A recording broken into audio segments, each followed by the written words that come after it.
Nothing in this podcast is intended as investment advice, and the people in this podcast may hold positions in the stocks they talk about. Do not buy any investment based solely on a tip or recommendation. Please do your own research.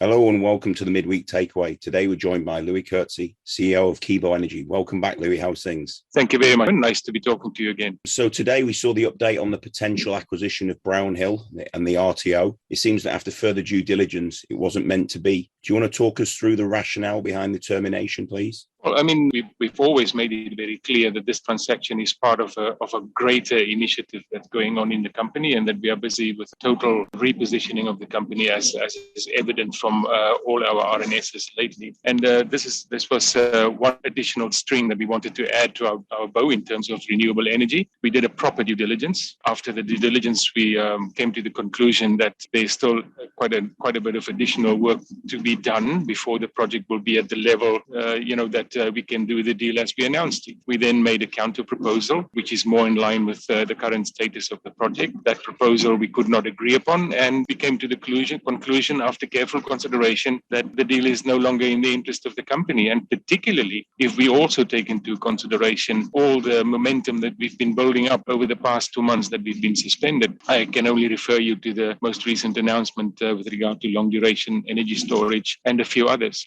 So all things considered, and given what we saw in the due diligence, we decided it's better to go forward without doing this transaction. Sure, and as you say, there's been significant other news released since the suspension. So let's not dwell on today's news and look towards the exciting news released a couple of weeks ago, which obviously saw Kibo signing a strategic 5-year framework agreement to deploy at least 1 gigawatt of long duration energy storage in Southern Africa. Do you want to tell us more about this exciting progress? Yes, indeed. And as you say, I mean, this is the fact that all of these other things are happening made it easy to take a very objective decision in terms of the transaction that we're no longer continuing with. And this transaction in particular, to work on installing on a pipeline of around about 1 gigawatt long duration storage is quite a big project. That's in its own right, sort of as a life-changing event. So it was quite significant that we were able to negotiate the transaction that we did with CellCube, and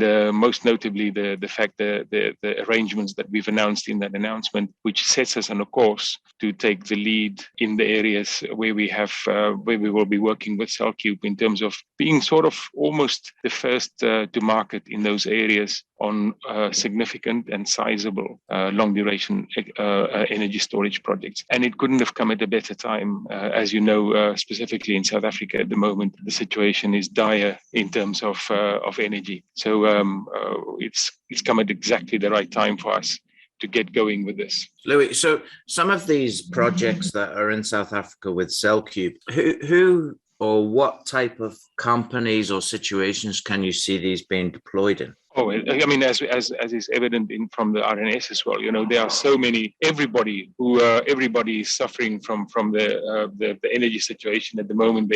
For example, shopping centers who have to cope with, when by stage 4 load shedding, with 2-hour power outage almost every 8 hours. So 4 times in the 24-hour cycle. So 8 hours out of the 24 hours you don't have power.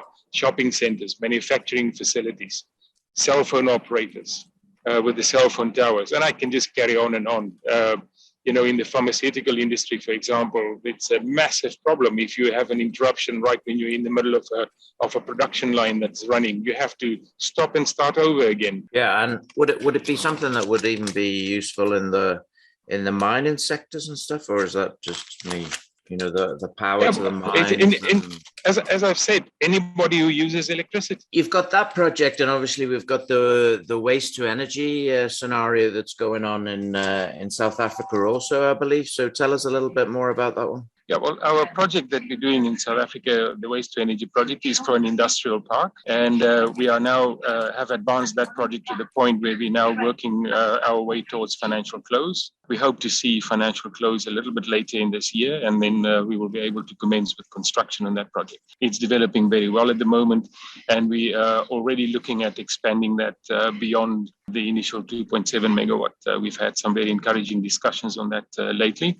And again, it's driven by the instability or the insecurity in terms of electricity supply. So that project is well underway and well on schedule at the moment. So I know right now you're about to board a plane back to South Africa. I think we will talk about many of these different things in more detail next week or in the future anyway. From the point of view of the shareholders now, basically what we're looking at is no dilution. The shares have gone back on the market this morning and business as usual. And let's get on with making this one of the prominent green resources in terms of the stock market. One of the things that maybe we haven't got time but want to talk about is the coal projects, that we have the opportunity to maybe even turn these coal projects into green projects. So can you give us just a comment on that one? Oh, yeah, that's something that we're very excited about. We've been working in the background. As you know, we've made an announcement a while back to say that we are walking away from the fossil fuels and we're not going to touch them going forward, and that we are either going to dispose of these projects or find a new developer or see if we can possibly convert them into renewable or clean energy projects. And while we were progressing and pursuing the opportunities from a disposal perspective, we were also looking at new technologies and a novel application of existing technologies. And we think we've stumbled across one on which we've spent quite a bit of time in recent months that is suitable for this and that has all the potential to become a substitute fuel for the coal, and that we can then use to further develop these projects as green or renewable or clean energy projects. There's still quite a bit of work that we need to do on this, still quite a bit of testing work that we need to do. But what we're really encouraged about is the fact that from a technical perspective, we are very comfortable that it's working. We still need to do a little bit more work on the costing side to see how that stacks up. But we're very excited about the promise that this holds to get these projects back online. Okay, very good. I think we're going to let you go because you've got to get on the plane, and we will speak to you next week, Louis. Thanks, Thanks, gentlemen. Thanks for the discussion. Thanks very much, Louis. This podcast was brought to you by Roast PR Limited. If you would like to appear on a future episode of The Sunday Roast, please email admin@thesundayroast.net.